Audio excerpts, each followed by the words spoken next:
We live in a world ruled by tyranny, where knowledge is suppressed and ignorance is glorified. A world where propaganda and misinformation travel the airways at the speed of lies. But in the midst of the violence and chaos, a great awakening is taking place.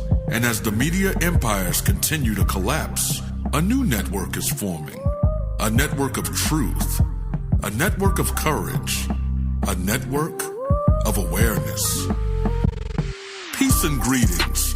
You are now tuned into the Network of Awareness podcast radio station, where we examine current events, politics, health, finance, and topics of cultural relevance in America and throughout the world, while bringing you insightful interviews with guests that will both educate and inspire you. And now, your host of the Network of Awareness podcast radio station, Aura the Informationalist.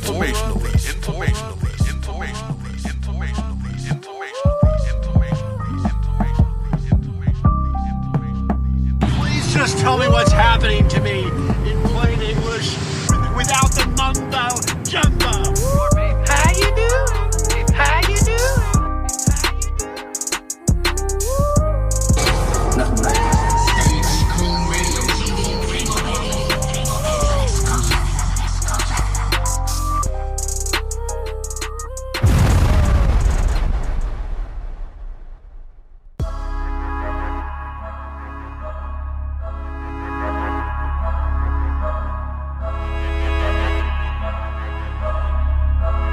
Yes.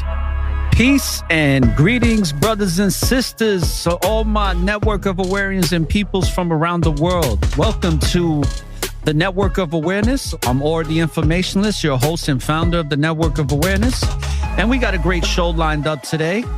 And for this Faith Over Fear Friday episode, I'm going to have another brother from the BOCC. His name is Aban.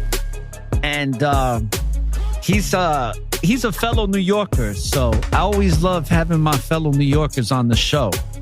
But Brother Aban and I, what we're going to do today for this episode this is episode 44 of season 5, which is Great Understandings.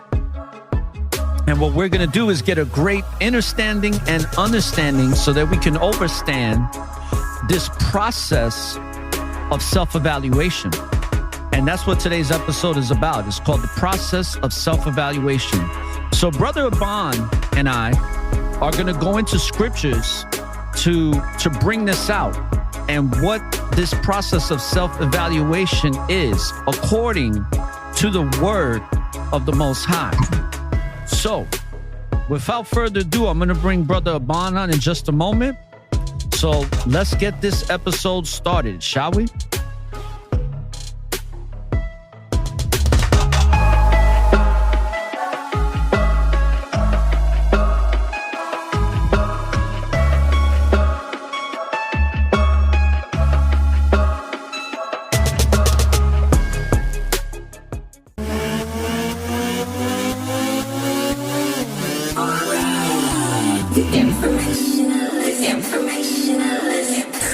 You are now tuned in to the Network of Awareness. Welcome to the show, Brother Aban. Thank you for coming on to the Network of Awareness. I'm glad to have you here, brother. How you doing? Shalom. Shalom, brother. Most High Christ bless you and bless all the audience too. I'm happy to be here, and it's an honor and a privilege to be here to talk with you and go over these scriptures. And hopefully we can bring some scriptures out and edify our people and encourage them to come back to Christ. I agree, because I think a lot of people, what they fail to realize is that when it comes to Christ, the Messiah, this is a way of life. This is not a religion. This is how humanity should be. I think that with the powers that shouldn't be, when you mix governments, Hollywood, other forces that have perverted the word or have, basically distorted it from going back to like 3, 5, 6, maybe even 10 to 20 centuries ago have really done a lot of damage in the way, this word is to be received. But it makes sense when you think about the life of the Messiah and of those before him that basically were faithful to the Lord, faithful to the Most High. Mm-hmm. It's like they all go through a lot of trial and tribulation and they get hated on more than anybody else. And it either leads to death or it leads to some form of destruction, some form of calamity that comes upon them based upon them wanting to teach people how we should be collectively and individually. But yet, for some reason, people want to stick to what I consider to that satanic agenda, which is the do what thou wilt culture. And it seems like the do what thou wilt culture, as prevalent and as relevant and present it is modern day time, it was the same in the days of antiquity. Absolutely. So let me ask you a question. Why do you think, because I want to tell you, well, let me go first and then I want to hear what you have to say. I think that this is a great topic. And the reason I think it's such a great topic when it comes to self-evaluation is because I think that part of the reason the world is this messed up, we can blame it on the conditions that we were growing up in. We can blame it on social conditioning. We can blame it on the manipulation. We can blame it on a lot of things. We can blame it on slavery. And I think a lot of people forget that slavery, at least the seventh term, was not the only form of slavery. There was other terms of slavery. I think a lot of people forget that. But I think Hollywood has put such a big focal point on slavery because that's a form of manipulation to make people think that that's all that they come from. But also, I think that the self-evaluation process is so important because that's the only true way to reach salvation. Because if you're not constantly checking yourself and checking your behavior, then it's just going to lead you down a dark path. Because if you're not constantly bathing the spirit, cleaning your spirit, taking that shower, so to speak, because that's my analogy for repentance. Repentance to me is like taking a shower. It's like you cleaning off all of the excess dirt that you built up that you need to wash away. And you need to do that, orderly. And obviously, with bathing, for most of us, it's an everyday thing. So why do you think the process of self-evaluation is important? If you can sum it up in just one paragraph, or even let the listeners know why you chose this to be the topic of discussion today. Well, I'm going to try to keep it under one 15-minute paragraph. Listen, you could go 145. It's all good. Okay. So I chose this topic because this is, especially recently, my life. And this is what I do. This is my profession. Regardless of all the other things that I do, to put food on the table or to engage with people or to go about my daily routine, this is the umbrella policy that I have. And it's examining myself or giving myself evaluations in Christ so that I can be right in everything that I do. You made a good analogy about, repentance is like the taking the shower and washing everything off of you. And it absolutely is. And when the scriptures come out, according to scriptures, according to Christ, not man's doctrine, baptism, or what people think baptism is, when you deal with the scriptures, it is actually washing yourself internally from all the evil and ungodly desires that are in you. And, you mentioned about, the coming from slavery and the different excuses and the finger pointing that we do as a people. It was crazy to me because I knew what I was in the third grade, and we're going through American history, and all of a sudden, Black people showed up as slavery.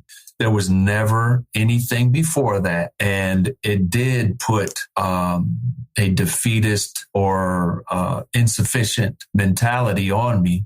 It wasn't in the forefront, but it was something that lingered in the background as part of a program of social conditioning. I got a right to be hostile, man. My people being persecuted, public enemy, So when I look at myself and compare myself to the scriptures, that's not how I'm supposed to be. That's not the genesis of my people's history. And that's not how I'm supposed to be if I want to correct that situation. I don't need federal grant money. I don't need to vote for a politician. I don't need to act like these rent a car, rent a mansion rappers. I don't need any of that. I need to improve myself. And the best way to improve myself is according to as it is written with the understanding of Christ. Well so said. that was under 15 minutes, right? No, yeah. You summed it all up. I think it's great, especially how you broke down what baptism really means. No, you broke it down, bro. I was just bringing out that what you said is, we've been teaching classes on baptism for years, and you just summed it up in like 45 seconds. So all praise. The reason why I say you gave such a great example with the baptism is because what I was talking about in the introduction about how the word has been distorted and has been manipulated. It's like people think that baptism is having some priest throw you in the water and you clip your nose and you come out and now all of a sudden you're a born again Christian. You've just been cleansed of all your sins and now you're a new man.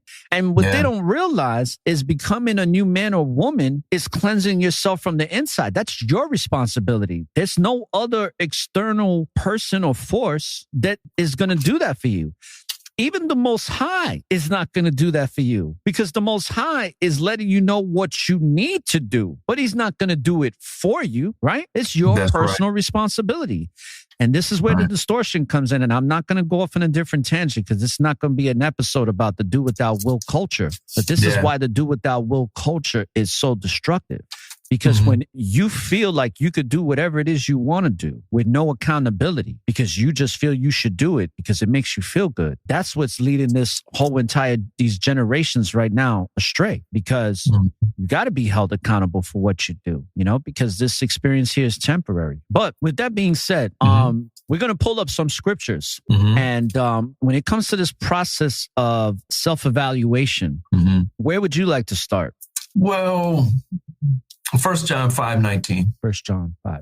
Let me go to the scripture first, and then I'll pull it up on the big. I'm sorry. I didn't mean to interrupt you. 5:18. 1 John 5:18. Yeah. Sorry about that. No, it's all good. All right. So I'm pulling that up. Now we're going to switch over to the big screen for anybody that's viewing this. I'm going to put this episode on YouTube because this is not going to get flagged. So, hopefully not. Hopefully not.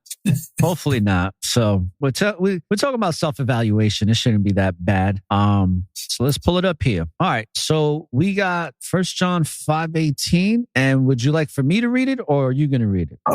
You can read it if you want, Okay. I don't mind reading it. I'll read. Okay.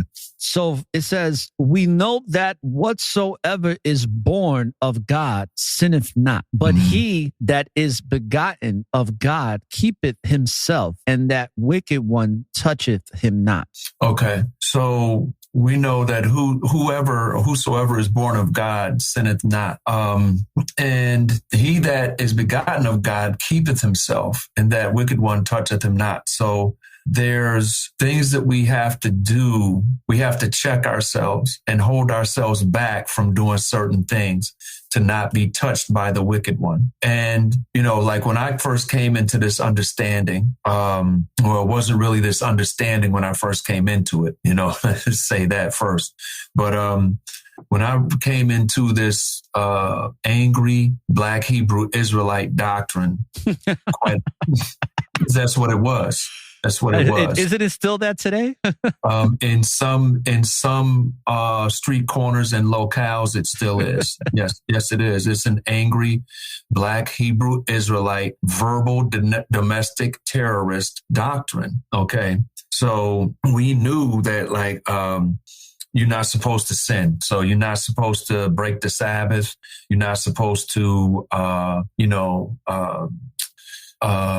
you're not supposed to have idols and different things like that, 10 Commandments type of stuff, So there's things that you do when you first come in, and some people even teach that you don't have to keep the commandments, but they're basically Baptist preachers with fringes on, if they even believe they should wear fringes. So when you come into this understanding and you really want to improve yourself, you're going to have to say, listen, there's a bunch of things that I'm doing that are wrong. So what you start doing is you start working on the outward things. Like, you're not going to be clean shaven, or, you're not going to trim your beard all the way off, because the scriptures talk about, you got to have a beard if it grows on you, and you can't have like bald fades and different stuff like that. All right. So you can have your hair close, but you're not supposed to create baldness. There's different commandments about that stuff. And this is what I came into when we were dealing, in this angry Israelite thing, keeping the Sabbath day and different stuff like that, but as you go on, you have to keep yourself from different things. And a lot of times these things are overlooked and people get comfortable where they're at, and they don't want to make any more changes. But if we're not getting an understanding of how to check ourselves, it says in 1 John 5:18, he that is begotten of God keepeth himself, and that wicked one toucheth him not. So if you're not checking yourself and trying to get an understanding of how to be better at keeping these commandments, is Satan going to be really kept back from touching you?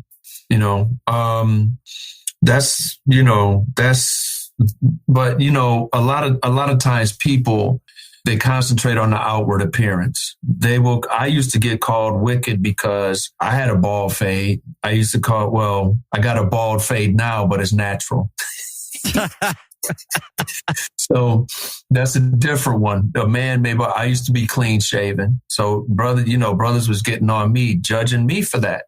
And, sometimes it would be a bunch of put downs and stuff like that, but that's not really how we're supposed to be. So, brothers would, enforce the Sabbath. And it got to a point where there were a lot of traditions of men that we were keeping. All right. So we had to look at that and examine ourselves as a bunch of brothers congregating and fellowshipping in Christ. Are these things really right? So as time went on and there was several splits, we kept examining things. Right. And so, and I was telling you earlier, at these points, I was in orbit, I was hanging around the church. I was doing this. I used to work a lot of overtime, and then, catch a cold, get sick and recover, work more overtime. So I was in the church. I was showing up, but there were things that I weren't doing that I had to learn how to keep myself from going into sins. I was still grudging. I used to be maybe not the only grudge master, but I would grudge a lot. If I saw you doing something, and I knew that it was wrong, I wouldn't say anything to you. In the middle of it, I would be mad at you about 4 hours later for the next 3 months. And then every time I saw you, my conversation would get shorter and shorter, skankier and skankier, dropping little comments and stuff. Bro, this situation could have been handled in Christ, 3 months ago, 2 weeks ago, in the middle of this situation. So those are things that I had to do to come up on that, because I used to be so touched by Satan in doing things like this because I wasn't examining, that I had several warnings on increasing levels of severity about you have to handle this, So those are the things that we really need to deal with. Now, when you deal with the appearance things, are you showing up for the Sabbath? Do you have this? Yeah, that stuff is commanded. But these things, a lot of people do to be seen of men, right? And they enforce these things to have power over men. And they pull these scriptures where you're not doing this, you're not doing that. So then therefore you're this. So now I'm a better leader over you. And then while I am, let me add this over here that's not really scriptural for you to do. And I know you know what I'm talking about, right? Oh, yeah, because I still experience it till present day. You know, there'll be certain people where I'll post certain things and then I'll get a response. And sometimes I'm like, I don't feed into it no more like I used to, because I used to get real pissed off about it. But it used, you know, I get these responses where they'll put scriptures in, or they'll make a comment towards something I said. And I'm just like, yo, bro, why can't you just accept what I said and just, you know, take that? Like, just why does always gotta be a one up? You know what I mean? Like that competitive spirit, bro, I'm coming to the point where I'm starting to despise competition. You know, and this is coming from somebody who was an athlete. So I thrived off of competition for most of my life. I got that from playing, running track and playing basketball. So, but I despise it now because I know that it can be very toxic and it can be very, it can lead to a place where nothing gets accomplished. Whereas cooperation is always gonna win. You know, the competition thing, is very satanic. We can see all of the, matter of fact, let's go to Romans 1. Let's do it. And I'm going to pull it up here.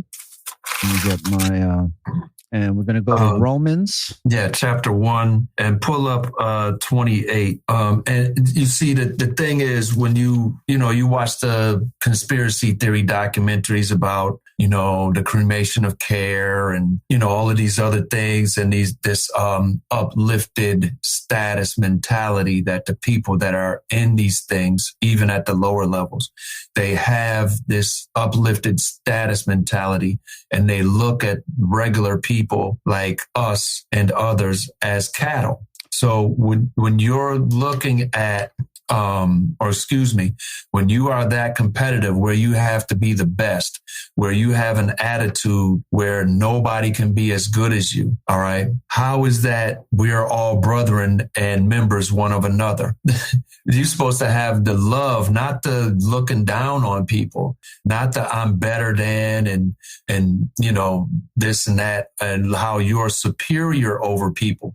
We have one superior, the Most High, and his son Christ. And all of us are brothers. So when you look at this, read Romans 1:28 and just read all the way down to 31. Okay.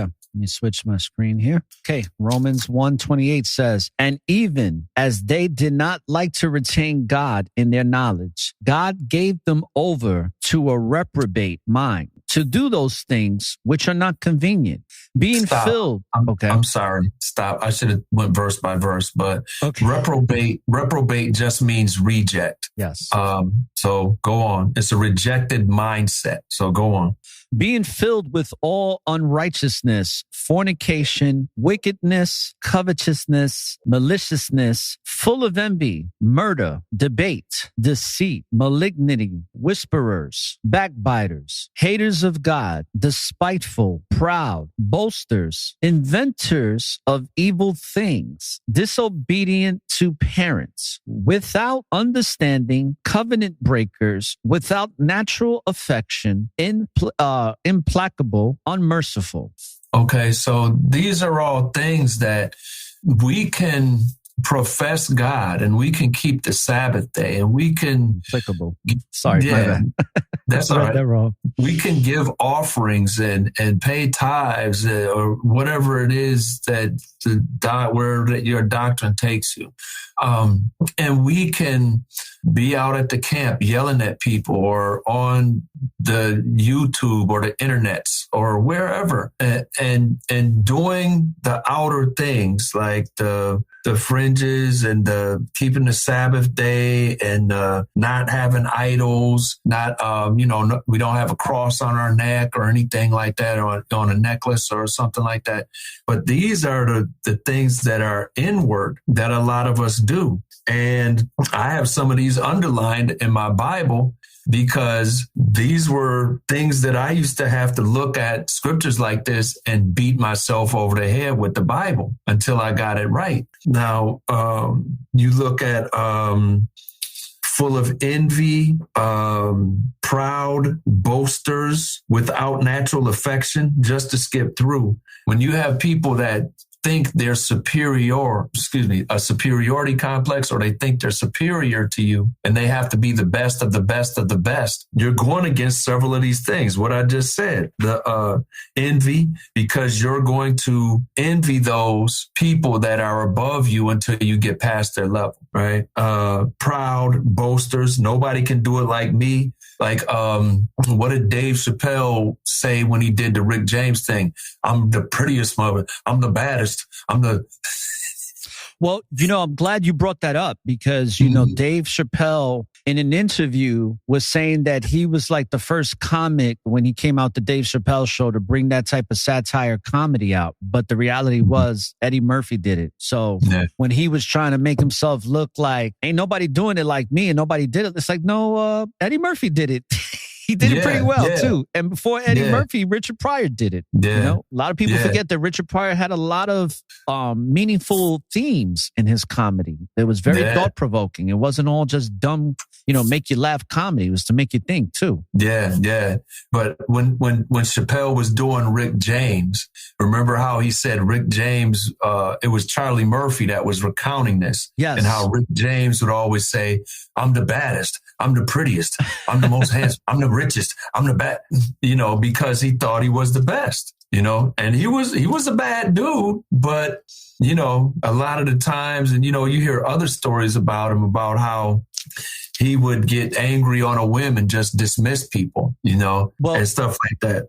Brother, I was just going to mention that that's what you call, that's a typical narcissist. Now, a typical narcissist has grandiose behavior, meaning that they have such a distorted perception of their own reality that they think that they are God. They don't think like mentally that they are God, but in the mind and the way they operate and see other people, they think they are. And they have this they have what is called the delusion of grandeur mentality, where they think they're the best at everything, and they look, like you said, they look at people as separate from themselves. And that stems back to the ego, which is edging God out. Once you edge God out, you're a separate entity. Now that leaves you susceptible for Satan. That's when you start that do without wilt mentality, where it's like, whatever I do, it's all good, baby. You know what I'm saying? Ain't nothing I could do wrong.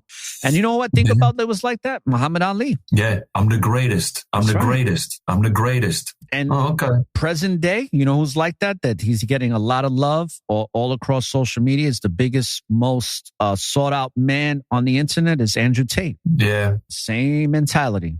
Well, it's good to have a realistic, positive attitude about yourself. Absolutely. But if you're not looking at, listen, I'm going to always be positive about myself, but I don't want to be arrogant. I don't want to be cocky. And if I see something wrong, or somebody comes to me and tells me what's wrong, or they see in this, I'm going to consider that. And that is actually what I wanted to get into too, because that's one of those things where you have that, like you said, a grandiose opinion of themselves, where they think they're gods. What was one of the things that the part of the speech that Satan tempted Eve and Adam with? Let's go there right quick. Yeah, Genesis. You remember? Yeah, Genesis 3. Well, didn't he say they were going to know all things?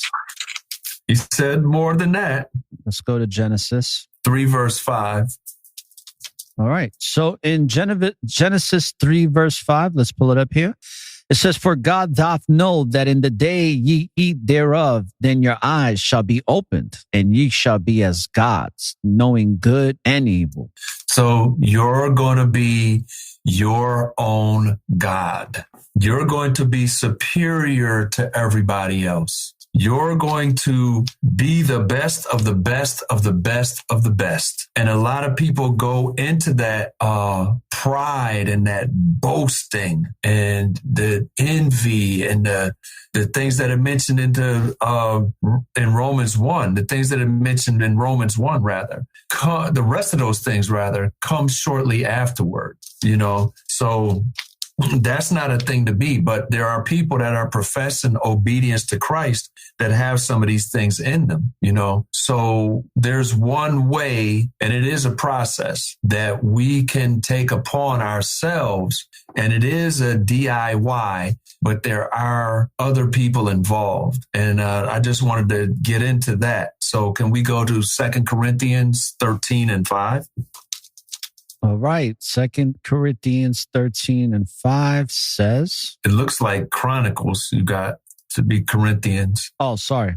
No, that's okay. Oh, there we go. I think I'm gonna have to go get my eyes checked because they got exercises. 13:5. They got eye exercises for that and stuff. And there's a bunch of different things. Sometimes when you detoxing and stuff, your vision can act up as well. Well, yeah, so, I'm on that fast. So yeah. My vision has gotten blurry the more I've been fasting, bro. Yeah. But so we're gonna go to 2 Corinthians 13, verse 5. It says, "Examine yourselves whether ye be in the faith. Prove your own selves. Know ye not your own selves, how that Jesus Christ is in you, except ye be reprobates." Yeah. So here's the thing. A lot of people think that this says, examine yourselves whether ye be in the truth, you know, because there's a lot of people out there that are going to locations or websites or Zoom calls where they're being told, we got the truth with an F. We got the truth. If you don't deal with us, you ain't in the truth. You know, a lot of people, you look at all these different denominations. I'm sorry, brother. I'm laughing because you couldn't have hit. That's where I came from. I was in a group like that. Just by me leaving, or should I say not even leaving, I just basically got casted out through words and lies. But it's the best thing that could have happened for me because it led me to the BOCC and just led me with peace of mind, even before I started going to classes at the BOCC, which is a blessing. But it was like they would say if somebody wasn't part of the group no more, immediately they lost their crown and their robe. It's like, why? Because I know you're full of shit. And because I know you're full of shit, I'm now not going to get a crown. It's like, bro, I think you're not going to get a crown. You might go into the lake of fire the way you're leading people astray. But continue, bro. I just laugh because I experienced it firsthand. Yeah. And the thing is, we used to do that too. Somebody didn't agree with us, or I remember the stories when I first came in, one of the reasons why they split from the cult location or whatever it was that was before us was because it was a bunch of wickedness. They were stealing money. And amongst those things was somebody got kicked out and thrown down the stairs because it was on the second floor for asking questions. It's like, yo, the brother asked a question, not smart alecky or sarcastically. He had a legit question. So, a lot of times, because I was raised as a Jehovah's Witness, and that's like, we got the truth and you got to deal with us and, right. On a grand scale, bro. My mom came from that. I know all about that. Yeah. My mom's was one of the first 4 Jehovah's Witnesses in the city that I live in, back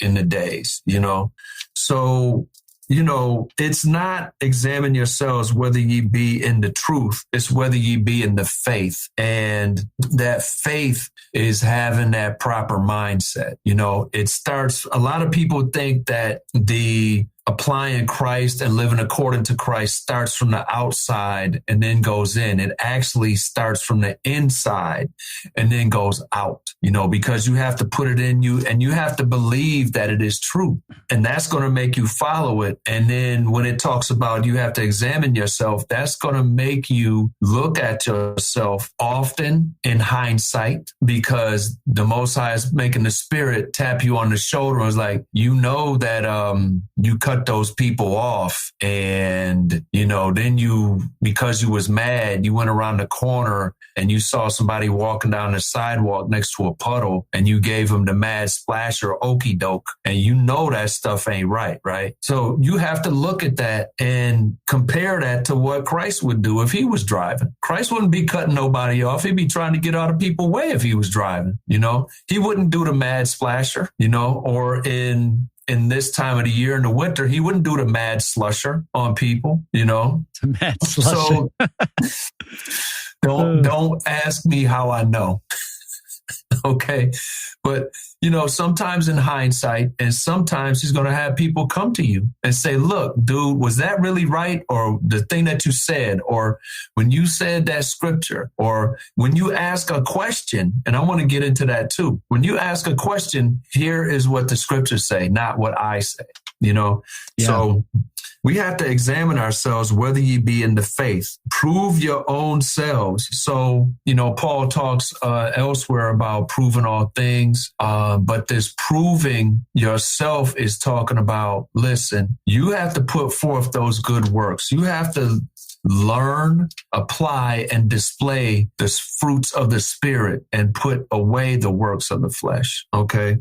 And then he goes on, don't you know your own self? So don't you know what you like? Don't you know what you like? Don't you know what type of food you like that you shouldn't eat? I mean, I didn't grow up, in the Bible as it is written. I grew up as a Jehovah's Witness. So it was all type of pork, bologna, liverwurst, all these shrimp, scallop, all these things that I shouldn't have been eating.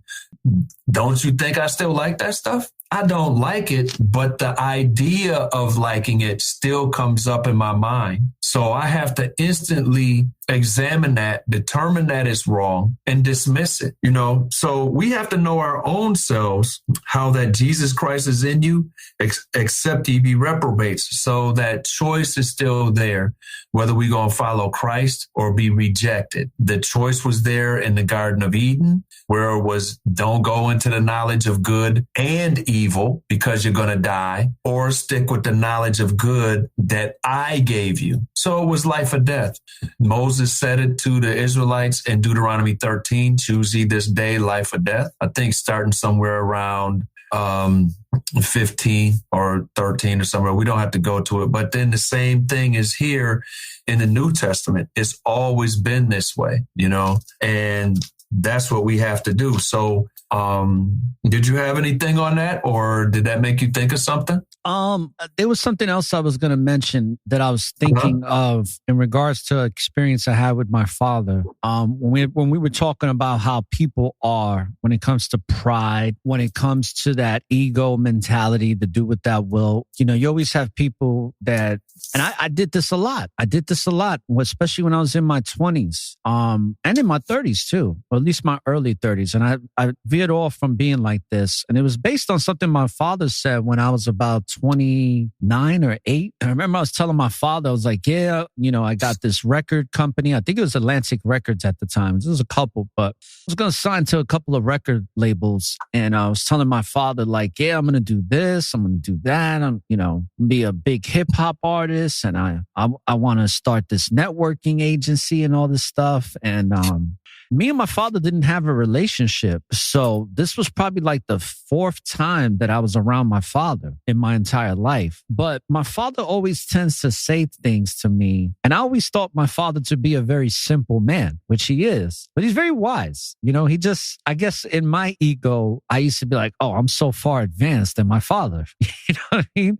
Yeah. But in reality, that's not the case. And I had to wake up to some things. And my father said to me, he was like, don't talk about what you're going to do. Just do it. And then after it's done, everybody else will talk about it and you won't have to say anything. Yeah. And brother, let me tell you something.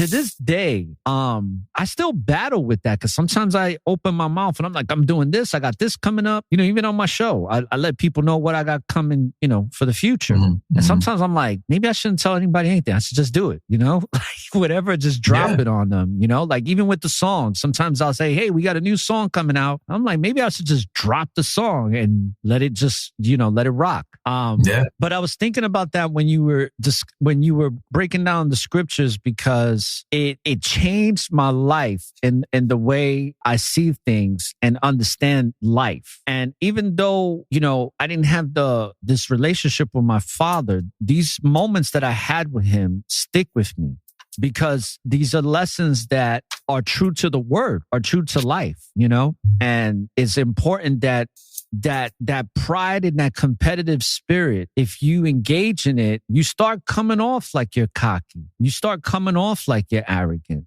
And that's why when the scriptures talks about being silent, you know, it's like, it's a lot of wisdom in that. And I had to learn it from that. It's like, listen, let me stop talking about what I'm going to do, even though I'm still going to do it when I'm talking about it. It's not like I don't say something and not do it, but why even say it? Just do it. Then everybody else will talk about it. So that's all I wanted to mention. Yeah, good. Giving all praises.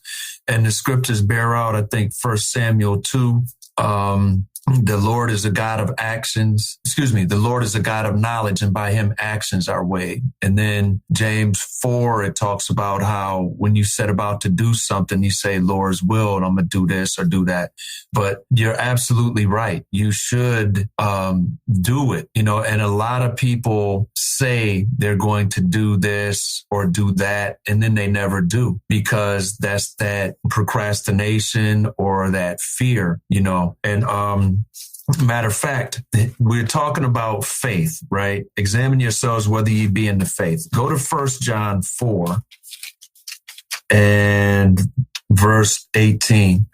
Because when you look at the procrastination, and I'm not talking about somebody that's like got, you know, they married, you got a job, you got 4 kids, and you would like to do such and such. Well, the time constraints you have may only allow you to progress on that targeted goal incrementally, small increments. I'm not talking about that, because you should still be trying to work toward that if that's what you really want to do. I'm talking about somebody that's going up here and saying, I'm going to do this, I'm going to do that, and this is and pronouncing it, and, you know, and you have the time, you know. Do you really believe that you can do that? Do you really think that that's what you should be doing? Can you really do it? Do you really believe in yourself? Do you really think that you right enough with the Most High for him to bless you to do that? So these are things that we have to look at. But I just wanted to talk on one aspect of that, because that procrastination, I've done that. You know, I'm going to do this, but you know what? No, I'm sorry. Here's the situation. It's not a good situation, but I'm going to lay around all day and watch TV or scroll on my phone or do something else vain that's going to make the day pass away. And then tomorrow it'll be different. And the same situation is there tomorrow. Right. And I've experienced that many times. Yeah. That's going into a lack of faith. So read 1 John 4 and 18. There is no fear in love, but perfect love casteth out fear, because fear hath torment. He that feareth is not made perfect in love. And this is not the love, send her roses, cards, blow up her phone every morning with how you doing, beautiful. This is not that type of love. This is talking about the love of God, which if we were to go to the next chapter in verse 3, it would say the love of God is that we keep in his commandments. So when we do that, there should be no fear, but perfect love casteth out fear. So fear is the opposite of faith. If you don't have faith in the Most High, then no wonder you're not going to do it. You can pronounce it and announce it and all these other things, but you're not going to do it. Now, if it's something that the Most High doesn't like, of course you're not going to be able to do it, or you're going to get punished. But I'm talking about when we look at going through hardships or going into situations where, it could go any one of 13 different ways, and only 2 of the ways it could go are bad. Do we really have that faith that if not this time, the next time it comes up, or maybe the time after that, because we have to have patience too, that the Most High in Christ is going to fix it? And here's the thing right there, in the next part, it says, because fear hath torment.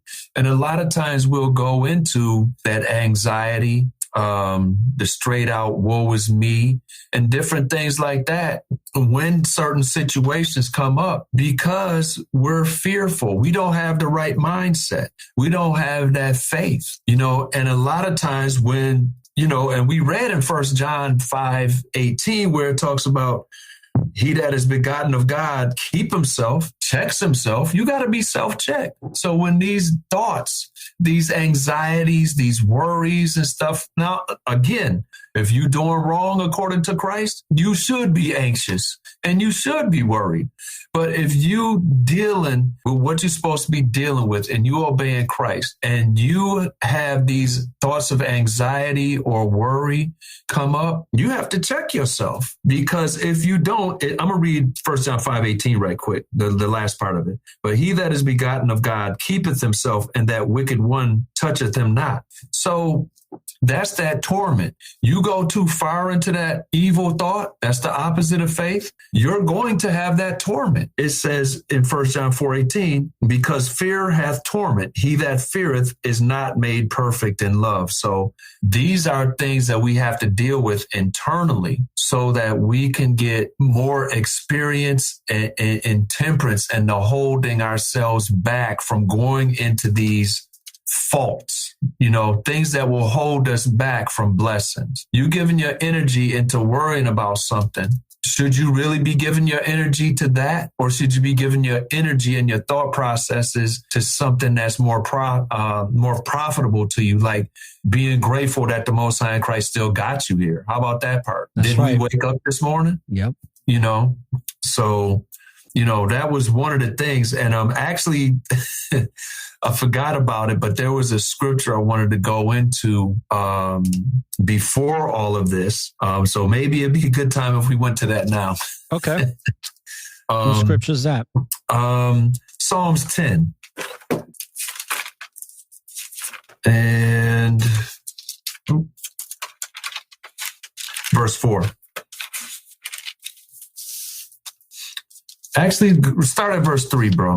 Okay. So where are we at? Psalms 10 verses 3 and 4 says, and I'll stop at the end of 3. For the wicked boasteth of his heart's desire, and blesseth the covetous whom the Lord abhorreth.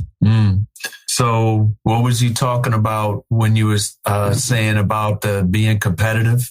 Yeah. And also even what I was telling my father, like I was boasting about all the things that I'm looking to achieve. Mm-hmm. Yeah. And my father was like, that's nice, but be quiet. just go do it. You know what I mean? Yeah. Yeah. So read verse 4. The wicked, through the pride of his countenance, will not seek after God. God is not in all his thoughts. So we have to examine whether what we're thinking about is right with the Most High. And it goes back into what you brought up at the beginning of the class, taking that shower and washing all that filth away. Right. But a lot of people don't think that these things are wrong because they're too busy judging people. They're too busy wearing fantastic garments. They're too busy thinking that they can give offerings to a denomination, and that is going to buy their cleansing of sin, and such like things that we do. Right. I want to go from here to Psalms 19 and verse 12. Okay, Psalms 19, verse 12. Mm-hmm. And it says here, Who can understand his errors? Cleanse thou me from secret faults. Powerful verse right there. Yeah. All praises to the Most High through Christ for putting the spirit on David to put this down, for our benefit, So you mentioned it, how we have ego, and left to our own devices, we will do things that we consider to be right. So how are you going to understand when you're doing wrong unless, okay, well, I don't think I'm wrong sticking the screwdriver in the electrical outlet.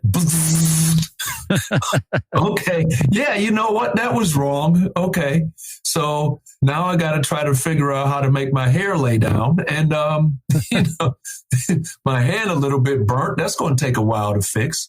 But unless the Most High give you something like that, how you going to understand? And David in this prayer is saying, please cleanse me from secret faults. Are they secret to him, or is this like some big, deep, black hole mystery that nobody knows what these sins are?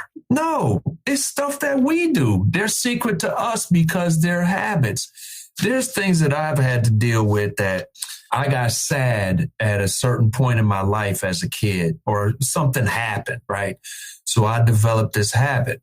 And as time went on, I pushed it a little bit over to this way. And, but because I was sad or because I was upset that things didn't go my way, it was okay for me to feel this way, So now as time goes on, I develop this habit of whenever I get anxious, or whenever things I think aren't working out for me, or whenever I had a project and I reached an impasse, instead of looking at it like a challenge and saying, how can I get around this? I would just go into this anxiety. So now by the time I'm an adult in my 30s, I have a 20 plus year habit. Now that's my first go-to when I get worried, or when something that makes me, when I go into that thing and I torment myself because I've developed that habit from a child. You know what I'm saying? Yes. So now that is so comfortable for me to do.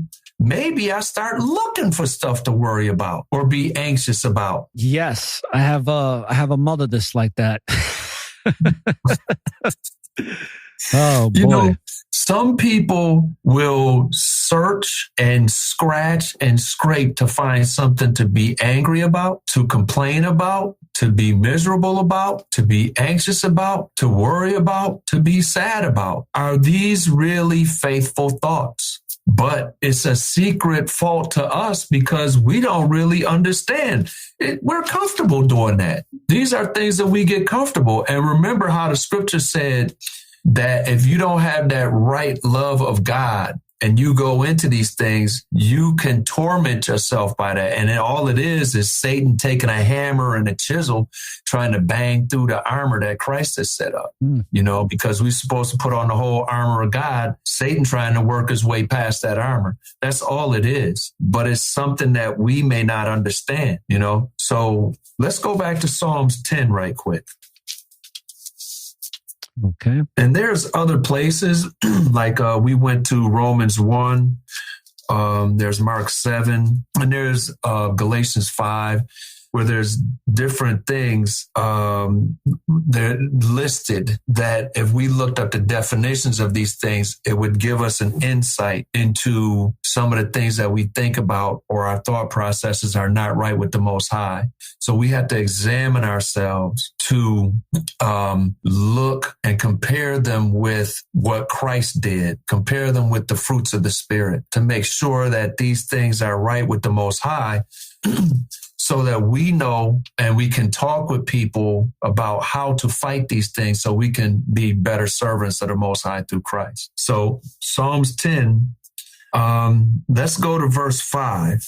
His ways are always grievous. Thy judgments are far above out of his sight. As for all his enemies, he puffeth at them. So, yeah. This is talking about the wicked through the pride of his countenance will not seek after God. God is not in all his thoughts, and we all have this in us. Remember Romans 3, Paul dug into several scriptures in the Old Testament to bring out how there is not one good among us. We all need to turn back to the Most High through Christ. And a lot of us, through habits, through patterns and stuff like that, we have, different things about us that we got to fix. So his ways are always grievous, meaning heavy. Why? Because the Lord's judgments are far above out of his sight. Because when we're doing things that we don't even know that are wrong, and we getting heaviness and punishment for it, how can we figure that out? We're going to go into how we can figure that out. But I just wanted to go in this passage right now to go through a couple of things in a list about some of the things that we do internally. So in verse 5 of Psalms 10, it talks about, as for all his enemies, he puffeth at them. And what do you think puffing at your enemies means? When I first heard the word puffeth, that's like it's kind of like how can I explain it? I can't explain it because I'm gonna mess it up. So why don't I do this? Because I know I'm gonna mess it up. So I'm gonna look up puffeth. All right. So that way. Yeah, I already kind of looked it up last night. Well, I want to look it up because I'm like, okay. I gotta get an understanding of this so I can explain it better. Some make this clause of proposition of itself. He puffeth at him, meaning either that he that is secure, safety puffs at his enemy, despises him as he has been despised by him, or God who breathes upon him, who breathes in as a stream of brimstone, which kindles in him a fire of divine wrath, which is. So what does puffeth mean? It means that it's like a third person singular simple present form of puff. That's what it says here. It says, what is the meaning of puffeth up?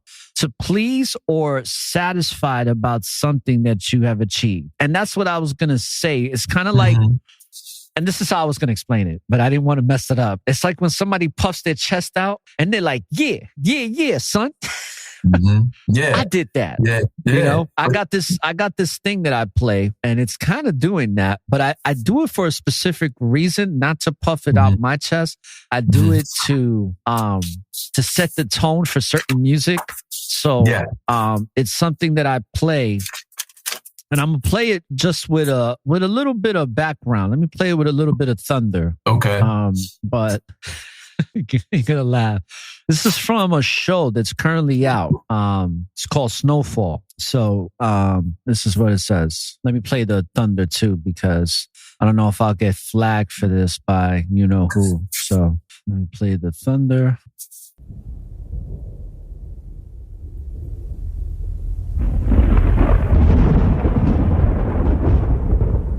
I built this shit. Me. Brick by brick. And I'll be damned if I let you tear it down just because you don't like the way another nigga talk.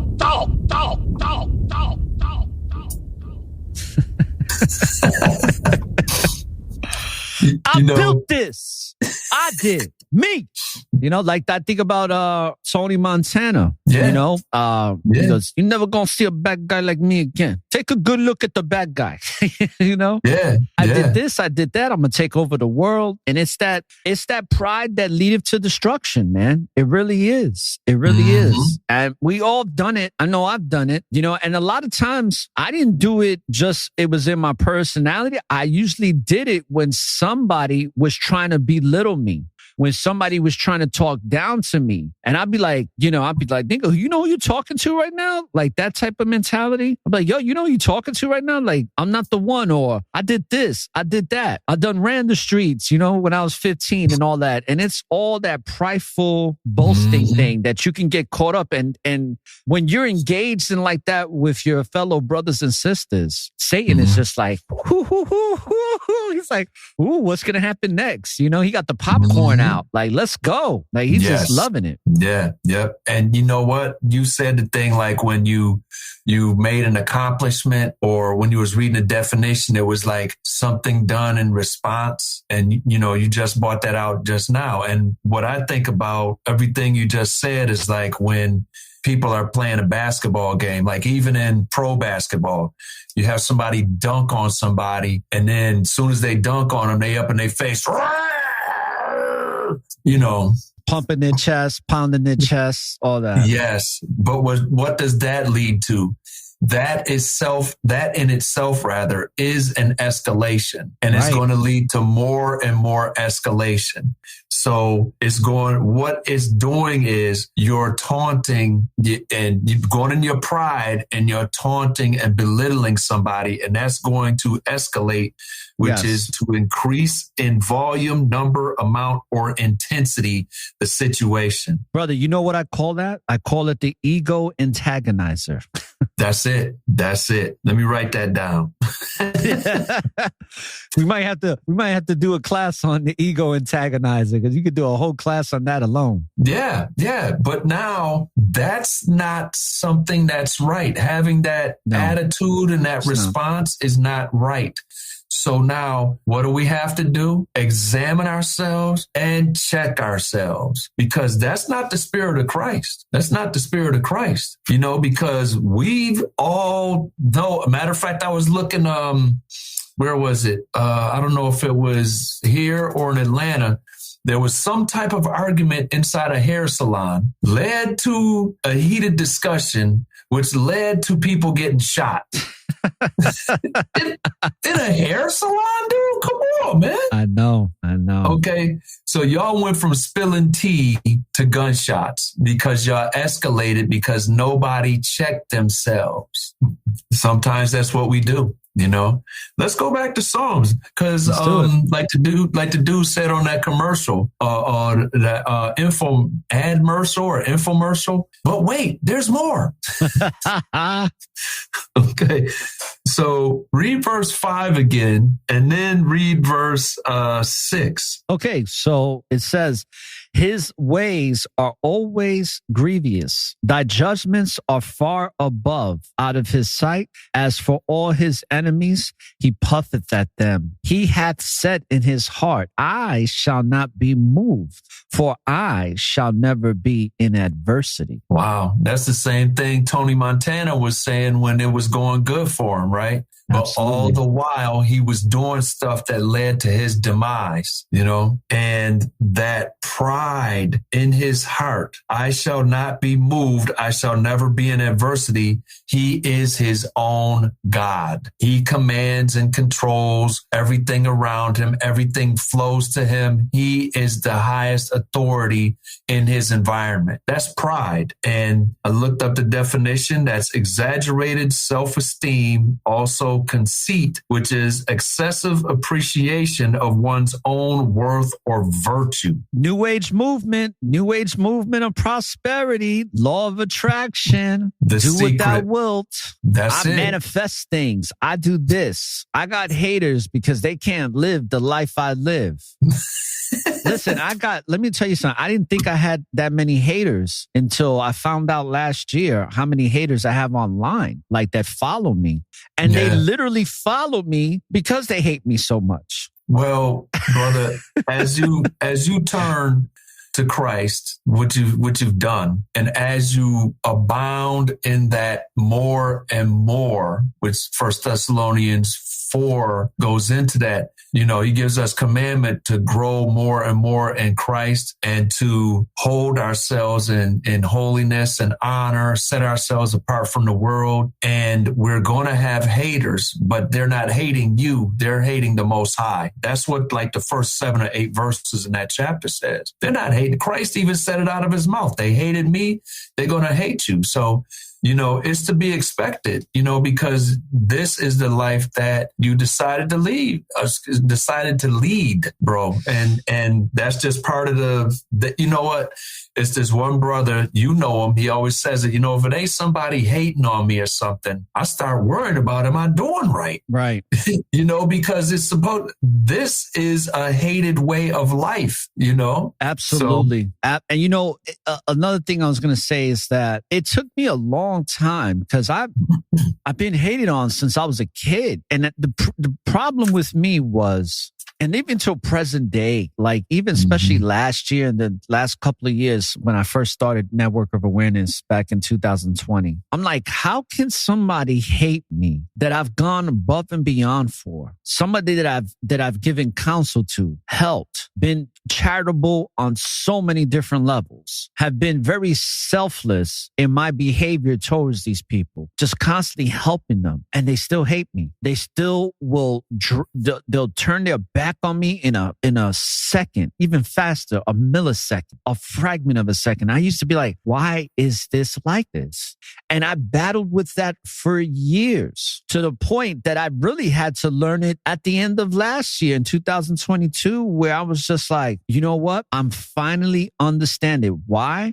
Is because I'm finally going through the process of submitting myself to the word of the Most High and submitting myself to putting myself in that Christ consciousness, putting myself in Christ's life to understand, like, this is not about me. I'm just an experience that comes from something far greater. So why don't I get in alignment with what that wants me to be, which is the Most High, opposed to what I think it should be? And that's the battle I've gone through for years. Because I always thought that with the knowledge that I was gaining in different areas, whether it be Egyptology, whether it be in the prosperity, New Age, law of attraction, all that, it was always leading me to emptiness. And one of the biggest experiences, or the most profound experience in regards to that, I remember I won a trip. I won all these awards at this company that I was with, because I was one of the highest grossing producers in my region or whatever.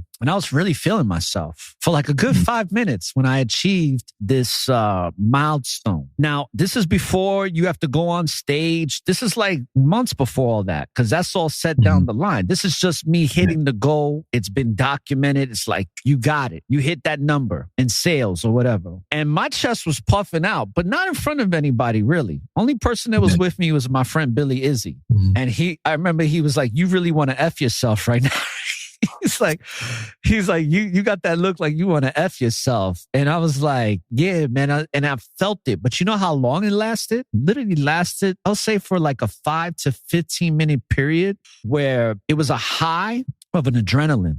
Yeah. But then it just went away. And then when it went away, I was like, now what? Don't know that emptiness that I thought that was filling the void. The void was still there. Yeah. And then when I got to go on the trip and the excursions and all of that and made all this money, it was like, that was like a high for a half an hour a day. And then it was less like, okay, I went into these very fancy hotels. I'm sipping on this very expensive wine and champagne. But what is it doing for me, really? But giving me what I call the temporary sensation. The sensation's there temporarily. It's like, yay, okay, gone. Yeah. And what was missing? What was missing was the Most High in Christ, was the Messiah, that truth of everlasting light, that righteousness, that it's not supposed to make you feel good or bad. It just is. And having that knowledge gives you purpose in serving that which is the truth, which is the Most High. And when you can be in that frequency, which I try to be in that frequency as much as possible now.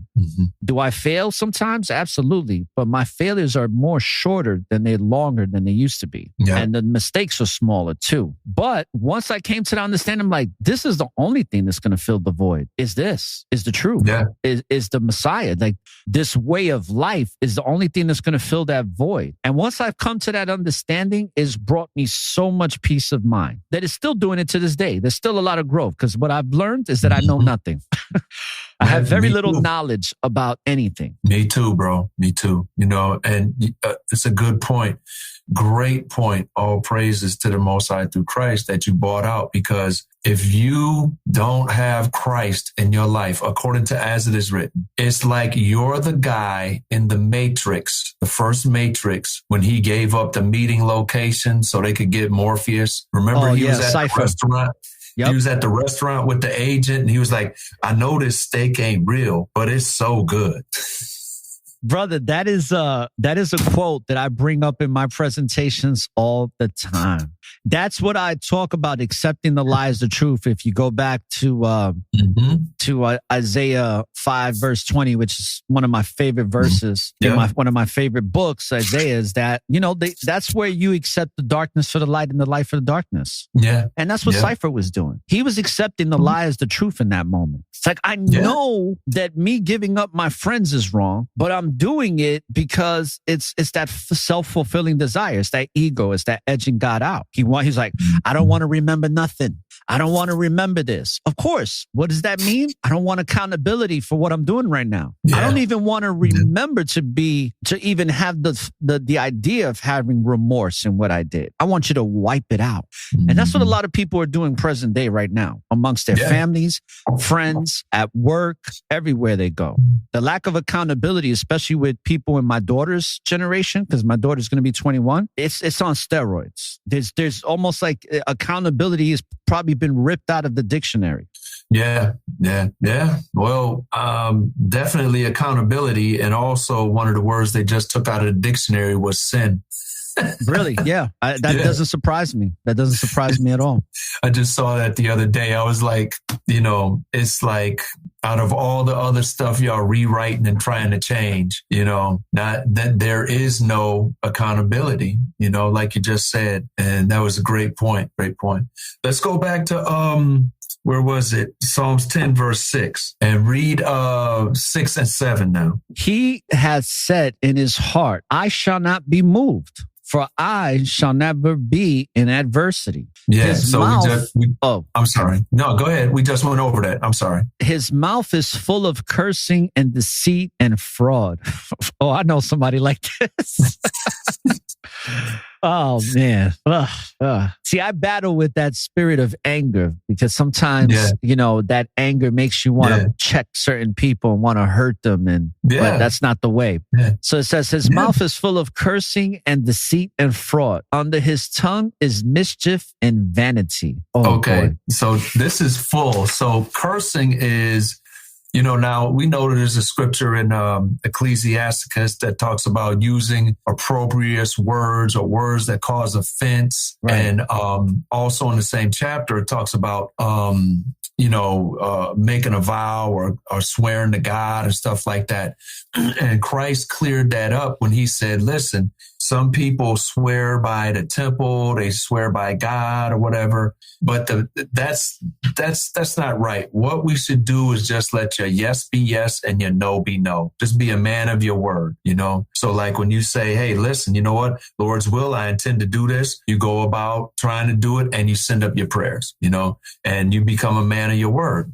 So now another type of cursing is a prayer or invocation for harm or injury to come upon another. So when we have someone that our mouth is full of that, whether we're speaking it or whether it's in our thoughts and we're not destroying that thought, are we speaking about people like that? And if we do have a verified instance of why somebody would make us want to react like this, talking about them like that, we should not talk about them like that. We should unemotionally take that cause to them and present them with it and say, hey, I'm offended. That's Matthew 18, about how we're supposed to deal with each other so we don't let these things, these grudges, these reactions, and these things like this, angry complaining about people, we don't let these things develop into schisms in the body.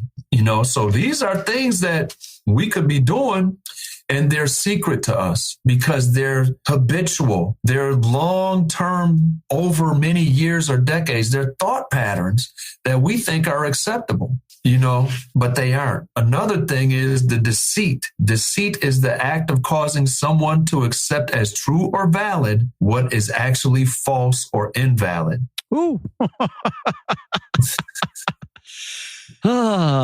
Boy, let me tell you, the scriptures is the best personal development book ever written in the history of humankind. Yes.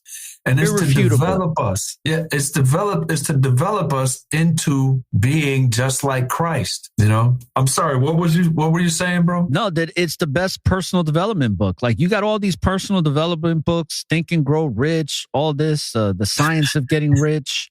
And they're good books, but they all quote the scriptures. That's what I tell people. Like, you go to any personal development book and you're going to be seeing scriptures being quoted all over those books. Every single one.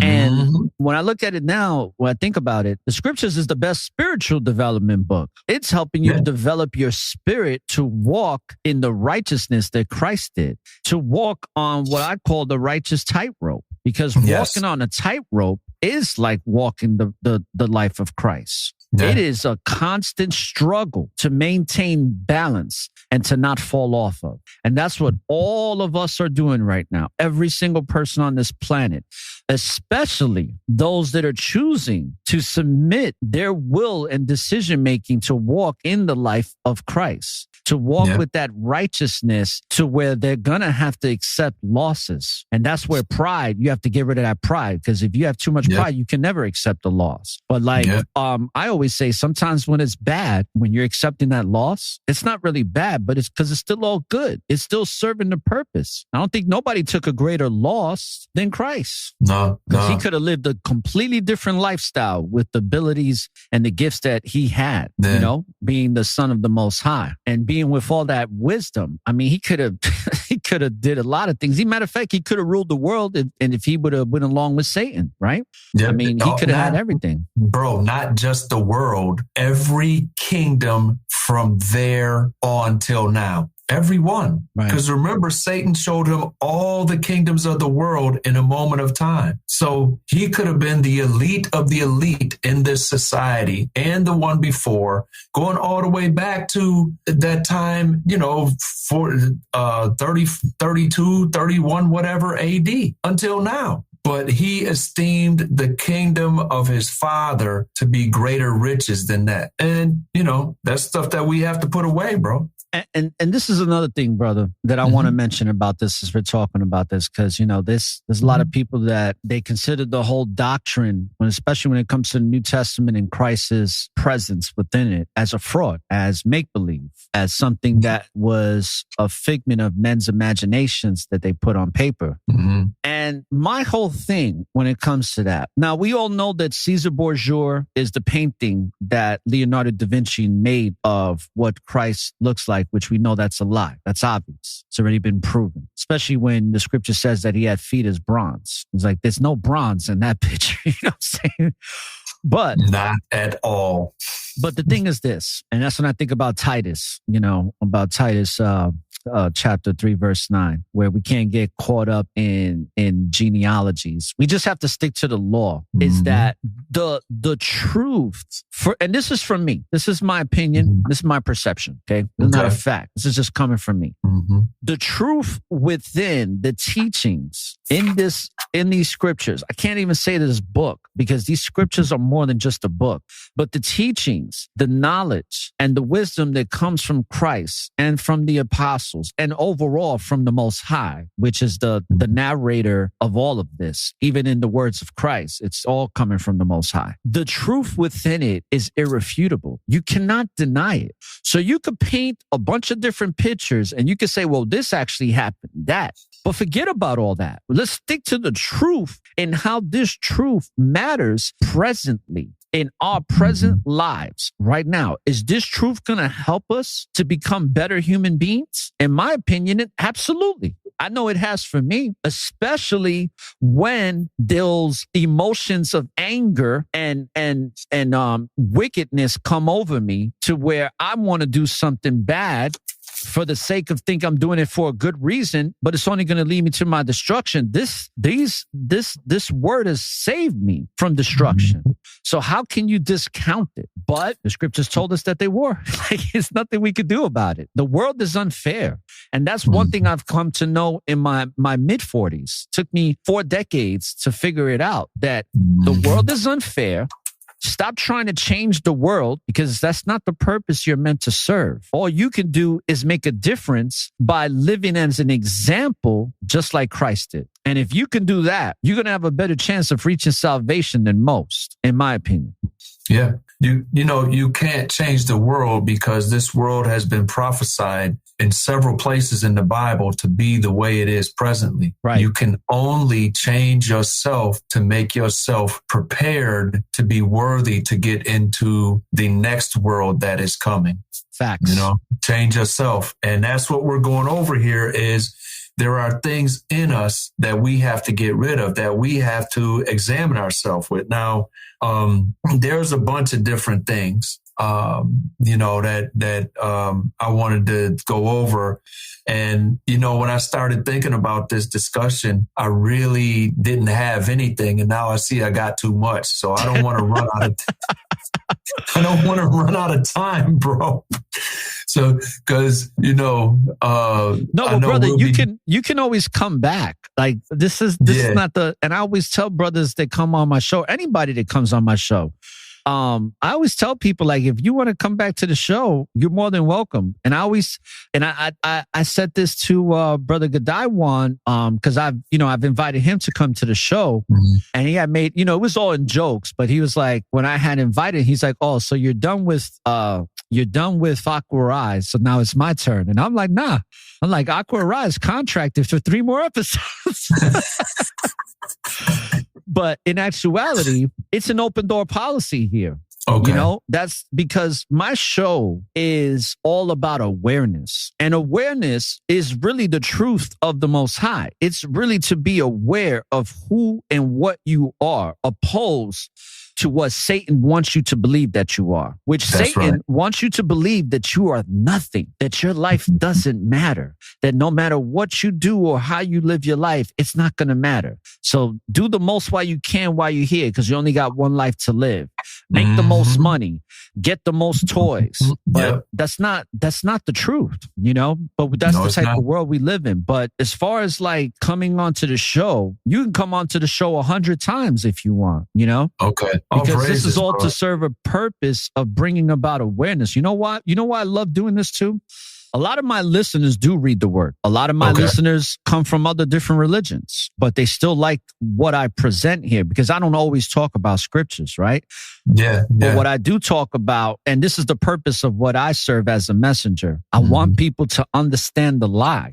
Yeah. So they can better understand the truth, because you won't really know the truth unless that you figure out that you're being lied to.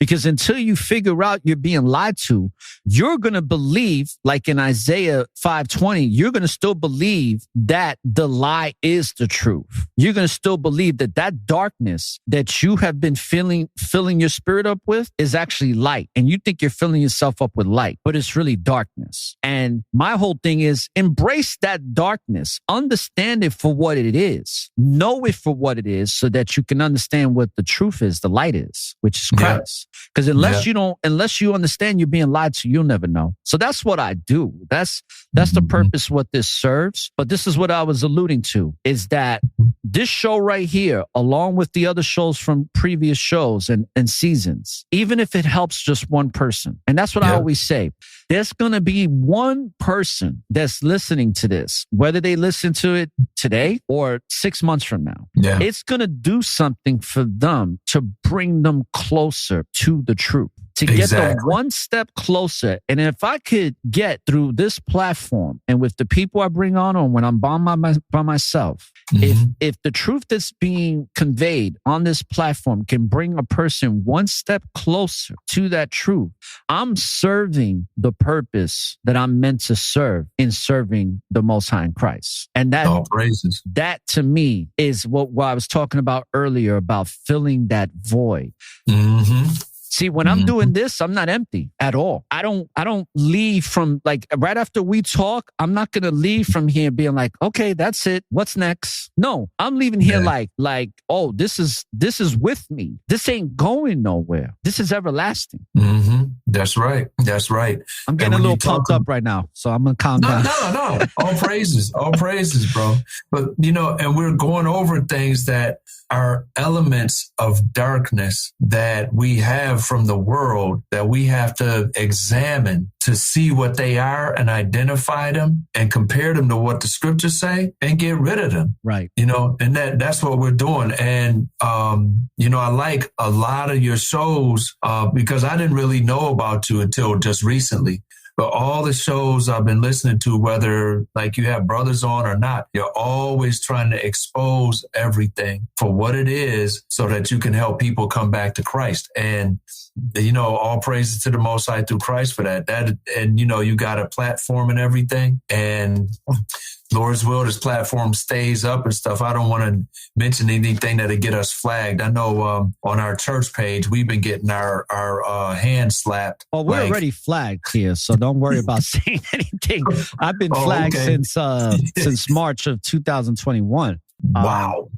But the thing is what you were saying about, bringing people to Christ. That's another thing. When I bring people onto the show, and it's been since the beginning, I used to support a platform where everything was Yah. Like matter of fact, this man, he called Christ, Yahweh ben Yahweh, which is all off. Okay. Yahweh is one thing. Yeshua, okay. But this whole Yahweh ben Yahweh nonsense is ridiculous. Okay. I'm actually a little embarrassed to even admit that I was doing this. But one thing I'll tell you is this, brother, and I've talked to Aquarai about this several times. It's like when I would bring people on this show that were Christians, and I was part of this platform, there was people that would make little comments like, oh, that's not his name and this and that. And I'm like, who cares? Who cares if it is or isn't? Who cares? Are we talking Hebrew right now? I don't see you talking Hebrew. Is your entire vernacular Hebrew? When you wake up in the morning, are you speaking Hebrew from the moment you wake up No, you don't. So the fact that you say this one name in Hebrew, now you holier than thou. Now you righteous. It's so absurd. But what happened with me is I had to get rid of the anger of understanding that this is absurd and getting caught up in that. And I used to be like, listen, if this man wants to call the Most High's son Christ, who the hell am I to tell him he's wrong? I'm just grateful that the man knows about the Messiah anyway. Yeah. So what the hell am I going to be caught up in a name? It's stupid. That's a level of understanding. Go to Revelation 19 right quick. All right. Because, I wanted to mention this too. But it's Revelation 19 and 11. I wanted to mention this too because I noticed that there's a lot of arguments in the comments, so to speak, about Christ's name. And, remember we were talking about people look at the outward and they want to always correct you on something so they can have that leadership or that authority or that position of influence over you. Yeah, well, if it's a godly influence, like Paul said, be a follower of me as I am of Christ. Yeah. But if it's not in the scriptures, what? What is the importance?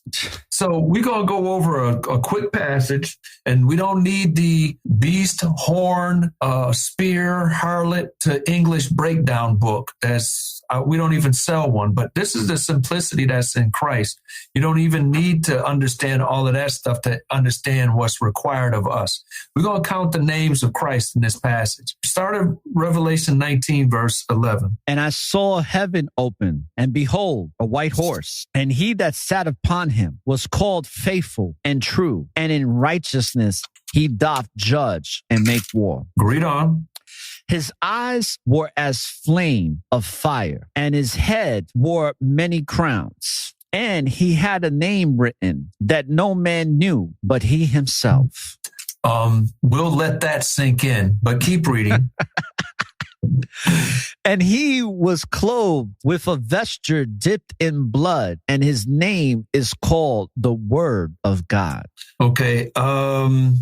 Go ahead and skip down to 16. And he hath on his vesture and on his thigh a name written, King of Kings and Lord of Lords. Okay, so that's 5 names right there.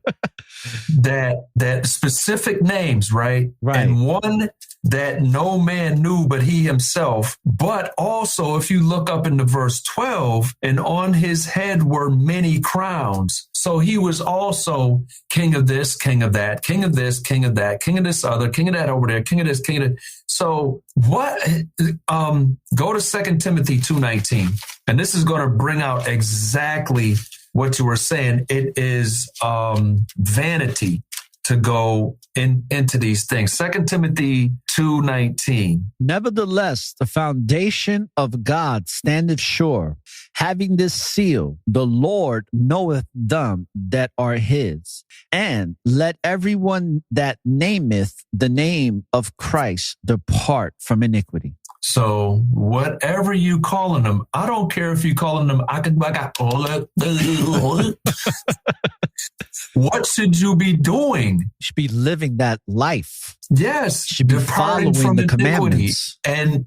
and leaving off from sin and sinful thoughts and coming closer to be like him. Like it says in 1 John chapter 3, starting at 1. When he gets here, we don't know exactly what he's going to be, but we will know him because we will be just like him. So we have to go from that old man to that new man, so these people wanting this superiority in because they can judge you based upon your appearance or judge you based upon how you keep a Sabbath day or judge you based upon you don't go to their church. That's all vanity, bro. And if you go back to Psalms 10, verse 7, right quick, that is one of the words we just read about the type of thoughts that are in us. What some people would call personality traits, or what others would call personality disorders or bad habits or things like that. Read Psalms 10, verse 7 again. His mouth is full of cursings. Give me 1 second. I'm over here. I got another screen that's popping up here. Okay. His mouth is full of cursing and deceit and fraud. Under his tongue is mischief and vanity. Now, deceit causes someone to accept as true what is false. Fraud is intentional perversion of truth in order to induce another to part with something of value or to surrender a legal right. So a lot of times we covet things and we go through little machinations or stratagems to get them from people instead of getting our own. Right. These are the types of thoughts and attitudes we have to get rid of, because in this chapter, when we started at verse 3, these are characteristics and thought patterns of wicked people. Right. Right. And under his tongue is mischief. Mischief is a cause or source of harm, evil or irritation, especially a person who causes mischief, action that annoys or irritates. So if we just doing stuff to get on people's nerves, I'm looking at you, women Andrew Tate was talking about.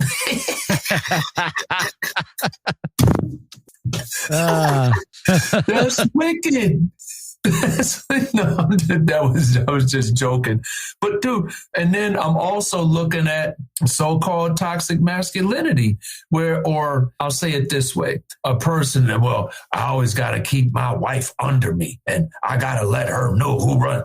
Dude, listen, if your wife is following Christ, she's going to be subject to you because the Bible lists the hierarchy as God, then Christ, then man, then woman. So if everybody's following the Most High through Christ, there is going to be that man as the head of the house and the woman as the help meet for him. So why are you doing these little things to, provoke her into annoyance and making her tired of even being around you? Right. That's that mischief. So we can't have these type of thoughts in us, and these are things that some of these things, a mischievous child is going to be what? A mischievous adult. Some of these things are long-term habits that we have to get rid of. And the last thing where it says under his tongue is mischief and vanity. So these are things that are coming out of our mouths. So we have to think about them for us to be able to pronounce them. Okay. And then vanity, something that is empty, valueless, or vain. And something that's vain is marked by futility or ineffectiveness or ineffectualness. It's also something unsuccessful, useless, having no real value, worthless, foolish, and silly. And the scriptures tell us in Proverbs that the thought of foolishness is sin. And sin is not profitable to us because the scripture in Jonah chapter 2, verse 8 tells us that they that observe lying vanities forsake their own mercy. So these are also things that in taking that shower that you talked about and washing ourselves from this wickedness, these are things that are inside us that we have to get rid of. Thinking these foolish, vain thoughts, thinking about, well, somebody is saying something and I'm miserable and I don't like you, so I want you to feel bad about yourself. So I'm going to say something that will irritate you. I'm going to clap back. I'm going to escalate, going back up into verse 5, where it talks about puffing at your enemies. These are things that we really have to examine and study the scriptures and fast and pray, righteousness, everything. And we have to seek help a lot of times because these faults are secret to us. Like it talks about in Psalms 19, verse 12, cleanse me also from secret faults. And a lot of times that takes us being around people that we know are godly, that we have seen from their track record that they are following the Most High through Christ, Right. Yeah. So, another thing, bro, one more verse. Let's read verse 8. Okay. Right quick. Yep. And then we can start wrapping it up after this because we're reaching our 2-hour mark. Dude, I'm sorry, bro. We're going to have to come back on and finish this. I'm sorry. No, that's fine. I ran over. No, we didn't go over because I'm still going to edit. So we're about to reach 2 hours on the video portion. Mm-hmm. When I edit this, I'm going to probably drop 25 to 30 minutes. So we still got time for the podcast. The video can go as long as it wants because I'm going to transfer that to YouTube. But the actual show itself, on the podcast, it's once I edit it, it'll be shorter. Okay. All right. You can't tell me that, but all right. So I'm just messing with you. Where are we going to now? Psalms 10, verse 8. Oh, I'm already here. Yeah. Yep. Okay. All right, cool. Let me bring it out. So let's go to verse 8. He sitteth in the lurking places of the villages. In the secret places doth he murder the innocent. His eyes are privily set against the poor. I know you know all about lurkers. All too well, brother. All too well. Yeah. And just having that mindset is not of Christ, So when you lying in place concealed for an evil purpose against somebody, you're lurking. Yes. And when it talks about privately set against the poor, when you know somebody that's needful of, whether it's financial or carnal things or something spiritual, and you're privately set against or set in opposition or have hostility towards them because they're needy, instead of going about and trying to help them or going and talking to somebody about, hey, they need help, they need to understand this, or going to talk to somebody about, hey, you know what? I need to understand how to help them. Can I help them? Can I do something? These are all types of thoughts that we have to get rid of, and these are things that are in us. And I just wanted to go over this stuff as a partial list of different things that, that we could have in us from, long-term habits, sometimes from childhood, or, sometimes from the way people have treated us in the past. But, moving forward in Christ, these are things that we have to examine ourselves for and rid ourselves of, that we can become a better servant of Christ. So, for this part, bro, that's all I had. I want to discuss later on about how to go about getting help to see these things, whether it be studying, prayer, fasting, or finding people to counsel us on this, and then understanding how to fight these things, at a later time. Okay. So you don't want to go into that. Okay. No, well, I don't want to run on, bro, because, because what'll happen is it'll be 15 minutes or so, but then I'll have like 27 minutes of material. Yes. Then it'll be, then that's more editing work for you. And then, Yeah, let's save that for another show. And I think we covered a lot. And I think sometimes I feel like even doing 2-hour shows is too much, because there's so much to process just in this episode alone about the things that we covered. But I think that for the people that are ready to receive this truth, it's just the right amount. And even if somebody has to go back and kind of do the rewind, do it. That's why I tell people, download the show. That way you have it just in case. Because with the way censorship is these days, you don't know what's gonna happen. So, and I hope that my people in Australia did that, because they can't even listen to me anymore. But what? Yeah.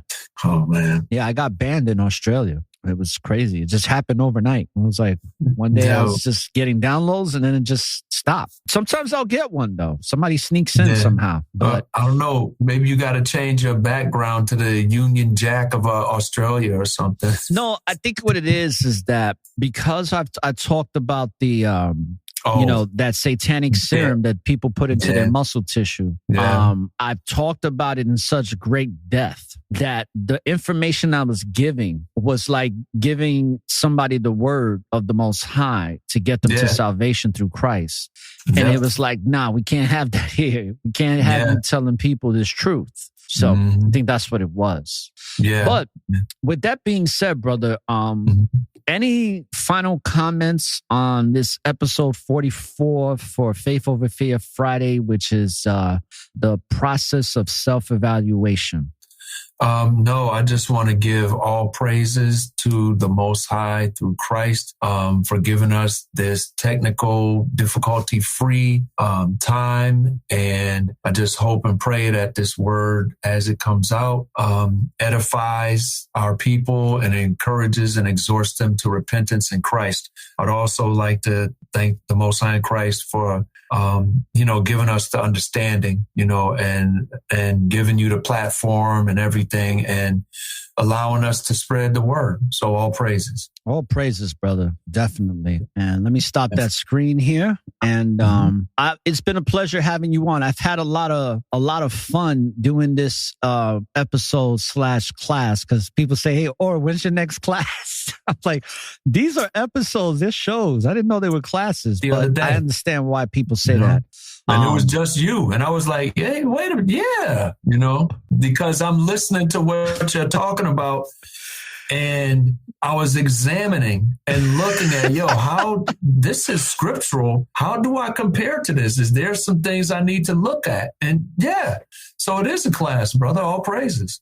All praises, bro. So we got to have you come back, of course, so we can finish up on how we can remedy these challenges that we're faced with in the flesh, so that we can, remedy them in the spirit, so that we can walk in that path towards salvation. All right. All praises. So we'll do a part 2. We'll just call it the process of self-evaluation part 2. That's all. Make it into a little mini series, Lord willing. Yep. So thank you again, brother, for coming on. Just stick around for a sec, and I'm gonna sign off here. So, brothers and sisters, like I always say, I hope this class has brought you great substance. I hope it was very edifying for those that were listening. Always constantly examine what you're doing, how you're living your life, how you can better yourself spiritually. Yes, it's nice to better yourself in your stage in life with the things that you gain in this material world and succeeding and stuff like that. But be a person of worth before you be a person of success. Because that person of worth, the only way you can reach that worthiness is being worthy of the Most High through Christ, through the Messiah, through Yahweh, so that Father Yahweh Elohim can continue to bless and favor you in this treacherous, hard walk that we have to go through in order to reach salvation on this realm. So, with that being said, brothers and sisters, when you live in the present, there's always an opportunity for a new beginning. Don't look for the light at the end of the tunnel, because the light is and always will be within you. So light up the tunnel and find your way through the darkness. This is already Informationless with Brother Aban, saying peace, love, and light. Most High in Christ and Yahweh bless you. And all praises to the Heavenly Father, Yahweh Elohim, for the everlasting light. Peace. That he graces us with all the time, each and every day. Faith over fear, brothers and sisters. Peace and shalom.